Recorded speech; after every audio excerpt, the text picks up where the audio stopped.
I got the moves. I got the moves. I'm making moves. You gotta move. You gotta make the city move. Like, whoa. I make the city move. I got the move. Okay, so I feel like I really shouldn't have to make this video, but the amount of times I've seen this pop up in my timeline on social media is extremely frustrating. I've seen countless NBA pages posted, and as well as meme pages too, but they all have a common opinion on this debate. The debate is between Chris Paul and Derrick Rose, and it's absolutely ridiculous, and I'm going to be rebutting against it today because it's driving me insane, because it's just so stupid. I don't know how long this video will be, there really isn't that much to it, but it should be common sense really. But anyway, if you enjoyed the video, leave a like and subscribe too for more NBA content. But with that being said, let's get right into this. Okay, as I stated before, this post that keeps appearing is a comparison between D Rose and Chris Paul. I'll throw up an example on the screen now. Basically, this is the gist of these posts. Derrick Rose is making $2.1 million and averages 18.1 points on 50% shooting. Chris Paul is making $35.6 million and averages 16.6 points per game on 42% shooting. And the caption for these is something like "just saying" or "D Rose over Chris Paul," something like that. And this honestly annoys the hell out of me for the following reasons.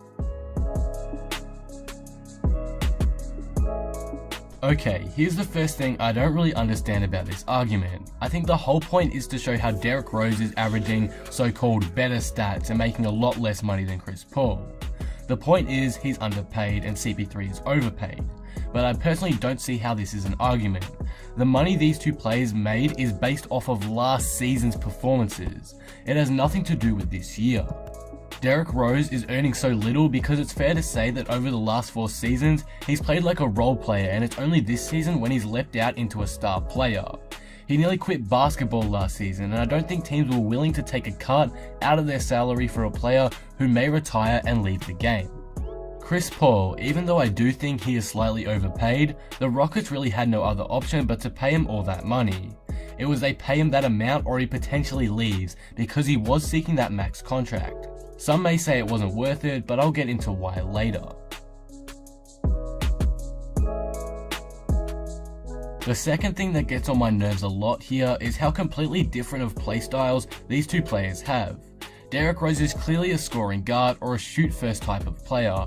He's not at all recognized or known for his passing ability. It's all about his scoring.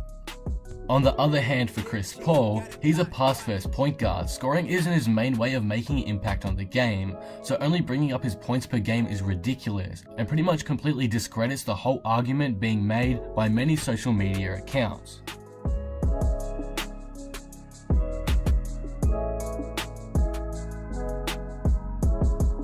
Paul has been injured for a fair amount of time this season, playing only 27 games out of the Rockets' 49, and for someone aging, that can affect his game and stats a lot.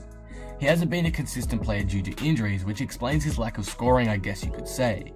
And don't come at me with D Rose was injured. Yes, he's been injured seriously before, but he's been pretty much completely healthy this season, playing 30 out of 50 games with Minnesota.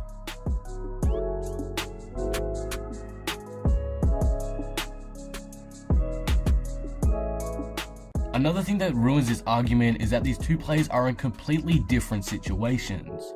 Rose is a 6th man and the main option in the second unit, and honestly could be considered a top 2 option on his team. Paul plays behind MVP candidate Harden, who's been on a tear this season, whilst Rose plays behind a bust and an underwhelming big man. Chris Paul is aging and his injuries aren't helping too much either to his stats. I honestly just don't get the point they're trying to make. Stats don't show the full story. As I mentioned earlier, most of these posts just show Derrick Rose and CP3's points per game and field goal percentage, but that doesn't reflect the whole story. Chris Paul averages nearly double the assists of Rose. Paul averages almost 8 while Rose averages 4.5. Rose also has a higher usage rate than Paul, which explains the more points per game, etc. And I know I'm using stats in this argument, but what I'm really trying to get at is you can't just look on the surface. You have to dig deeper, you have to watch the games, and as a Rockets fan, I can say I've watched CP3 and I've seen Rose countless times too this season. Rose is making just as much of an impact as Paul and vice versa. They just make it in different ways. Not saying Paul is better than Rose or vice versa, it's just that these posts, that I see very frequently mind you, need more context. But what do you guys think of all this? The point I'm trying to make in this video is that these NBA pages are making Chris Paul look like a trash overpaid player and Derrick Rose is underpaid, but there are reasons why these things are happening. Just quickly to reiterate, Rose was pretty bad last year and Chris Paul doesn't shine as a scorer, he's more of a passer. I hope you guys at least understand my thoughts on this better, and if you still disagree, you can comment down below why. If you enjoyed this video, be sure to drop it a like and subscribe, but with that being said, I am out. Peace.